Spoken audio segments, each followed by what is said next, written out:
Non, désolé. Aujourd'hui, je vais pas te partager la dernière stratégie miracle pour générer plusieurs milliers d'euros par mois en e-commerce. Je vais te partager les dessous du business de la formation en ligne et pourquoi la majorité des formateurs te vendent des stratégies sur Meta, backées par un site Shopify, et on entend toujours les mêmes stratégies. Et je vais te partager pourquoi je trouve que c'est une véritable connerie, dans le sens où il y a pas mal de choses à faire en e-commerce, et pour performer, je trouve que c'est pas la meilleure méthode. Pour entrer directement dans le vif du sujet, et pourquoi je te dis ça, c'est que en fait Facebook, ça a été une plateforme qui a été créée il y a de nombreuses années, tout comme Google, ça a été les deux grosses plateformes pionnières, et ça a été des plateformes qui ont très bien performé en e-commerce sur les années précédentes. Du coup, qu'est-ce qui s'est passé? C'est qu'il y a beaucoup de personnes justement qui ont lancé des formations pour générer justement des milliers d'euros grâce à Facebook Ads en e-commerce. Pareil sur la partie Google Ads, qui sont les deux mastodontes clairement en termes de plateformes publicitaires. Certes, certains sont arrivés à faire des millions et font encore des millions chaque année, voire même chaque mois pour certains. Mais la majorité des personnes qui se lancent en e-commerce, galèrent. Clairement, galèrent. Pourquoi? Parce qu'il y a une concurrence qui est vraiment ardue sur ces plateformes. Donc, quand on est sur une régie publicitaire et que tout le monde se met à faire de la publicité sur des mêmes produits, des mêmes créatifs, des mêmes angles marketing, ça crée directement une concurrence où tout le monde se fait la guerre pour acheter des places de marché sur les publicités. C'est exactement comme si vous faites de la publicité à la télé et que d'un coup, tous les annonceurs veulent se mettre en première position sur une finale de Coupe du Monde, les prix vont augmenter drastiquement. C'est exactement la même chose pour les régies publicitaires, et ce qui donne justement des coûts publicitaires qui sont très importants. Et à ce game-là, qui gagne? C'est toujours les grosses marques. C'est toujours les marques qui dépensent le plus, qui peuvent justement ratisser le marché. Et nous, on le voit très bien de notre côté parce que on accompagne des marques justement qui ont des stratégies très larges où on va diffuser à fond, quitte à ne même pas être rentable au démarrage pour avoir de la rentabilité sur le long terme avec des clients qui rachètent.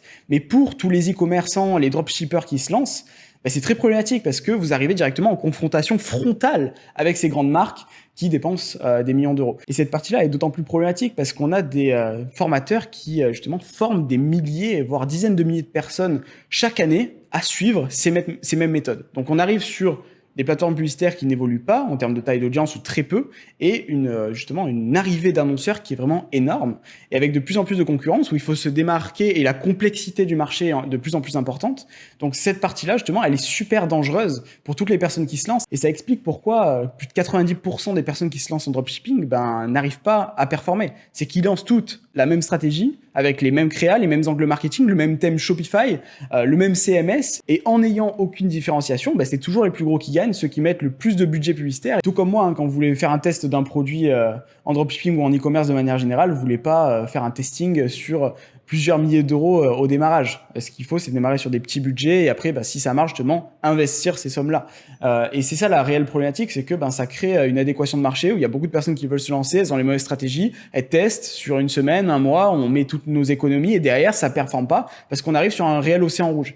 Et là-dessus, il y a différentes stratégies qui existent pour justement sortir du lot. Et c'est comme ça qu'il faut penser, en pensant différemment que toutes ces formations en ligne sont vraiment top. Je jette pas la pierre sur les vendeurs de formation parce que d'un côté, mine de rien, ce qui est intéressant, c'est que ça éduque le marché, ça permet à de plus en plus de personnes de comprendre l'opportunité de l'e-commerce, mais c'est pas dans ces formations-là où des milliers de personnes appliquent les mêmes stratégies que ça va performer. Donc toutes ces personnes-là qui arrivent justement à transvaser ce qui fonctionne à d'autres endroits ou à innover, arrivent directement à avoir de meilleures performances, mais ça passe par de l'expérience. Je vais pas vous dire qu'il est possible de réussir, par exemple sur Pinterest, qui est notre cœur de métier, en une semaine, 10 jours. C'est pas du tout possible dans le sens où à chaque fois on a un algorithme qui est un peu lent au démarrage, il va falloir persévérer, et ce mindset-là de persévérance, etc., il y a très peu de personnes finalement qui arrivent à réussir. Donc c'est pour ça que je vous mets en garde sur toutes les personnes qui vous prônent justement des résultats faramineux en quelques jours. C'est pas possible, ça se passe pas comme ça. Vous allez avoir des échecs, vous allez justement à des moments faire des pertes sèches de centaines voire milliers d'euros, c'est normal, mais à contrario, de notre côté, dès que vous allez apprendre et commencer à comprendre vos erreurs, vous allez pouvoir monter sur des résultats qui sont vraiment ultra intéressants, parce qu'il y a une grosse masse de personnes finalement qui n'arrivent pas à performer, mais avec toujours 5-10% des personnes qui arrivent à ratisser 90% du chiffre d'affaires en e-commerce de manière générale. Donc après, quelles sont les alternatives pour avoir de la performance? Typiquement, passer de Meta Ads à des plateformes comme TikTok, Pinterest, Snap, qui sont moins finalement utilisées, c'est top, parce que je vous prends le parallèle par rapport à Pinterest, ce que je connais vraiment le mieux, sur des marques, nous, qu'on accompagne sur la partie de la beauté ou des drops qu'on a, nous.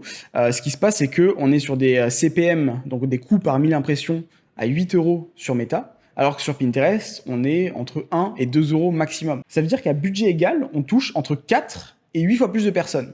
Donc, c'est-à-dire que si tu as 4 ou 8 fois plus de personnes qui arrivent, même si tu as un taux de conversion qui est moins bon, d'un côté, ça te laisse plus de marge de manœuvre par rapport à des grosses marques e-commerce qui ont déjà un site validé, une image de marque qui est déjà bien développée, et ça, c'est super important de le comprendre. Mais je te mets en garde sur quelque chose, parce qu'il y a beaucoup de personnes qui essaient de faire ça et ça ne marche vraiment pas, c'est de vouloir appliquer des stratégies de méta de Google sur Pinterest et inversement. Chaque plateforme vraiment a ses différenciations. Chaque plateforme a un algorithme qui est taillé différemment. Admettons, on prend l'exemple de Facebook et Pinterest. Meta et Pinterest, pardon. Meta, on est sur un réseau social. Pinterest, on est sur un moteur de recherche. Ça veut dire qu'il y a vraiment une différence. Sur Meta, on va pouvoir faire du ciblage qui est très large en ciblant des centres d'intérêt, etc. Alors que sur Pinterest, on peut le faire aussi, mais on a un gros pôle au niveau des mots-clés. On va pouvoir cibler des personnes qui, justement, cherchent des mots-clés précis. Donc, admettons, on prend une personne qui souhaite s'inspirer pour aménager son intérieur, elle va peut-être taper idée, canapé, salon sur Pinterest. Alors que sur Meta, TikTok, Snapchat, etc., on est plus sur des réseaux sociaux.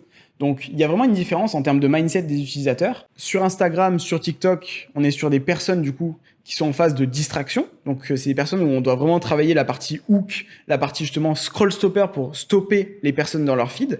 Alors que sur Pinterest, on est plus dans un mindset d'inspiration. Et nous, on a des top créas qui performent super bien, où c'est des publicités qui ne ressemblent pas du tout à des publicités, donc des images toutes simples, où on va être sur des wordings, donc des textes qui sont plus soft.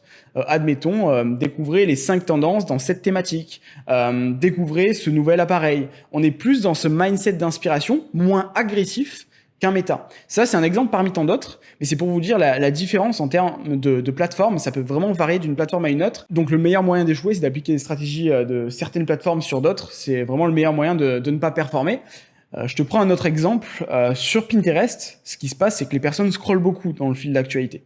On scrolle beaucoup, il y a des épingles les unes à côté des autres, donc c'est un feed qui est différent par rapport à Meta et TikTok. Ça veut dire quoi? Ça veut dire que les personnes scrollent beaucoup plus sur le site. Du coup, sur Meta, faut beaucoup plus aller droit au but, faire des pages qui sont pas forcément super longues, alors que sur Pinterest, quand on crée des pages super longues et très éducatives, vu que les personnes sont en phase d'inspiration, elles scrollent beaucoup plus. Et ce point-là, c'est un autre point qui est crucial. Ça veut dire quoi? Ça veut dire que on va typiquement beaucoup plus travailler une longueur de page importante qui éduque beaucoup plus sur Pinterest que sur d'autres plateformes, avec des pages qu'on appelle advertoriales, par exemple, qui fonctionnent super bien sur Pinterest. Certes, elles peuvent fonctionner sur Meta, mais il y a quand même beaucoup plus de chances qu'elles fonctionnent sur Pinterest, où on sait que les personnes vont beaucoup scroller.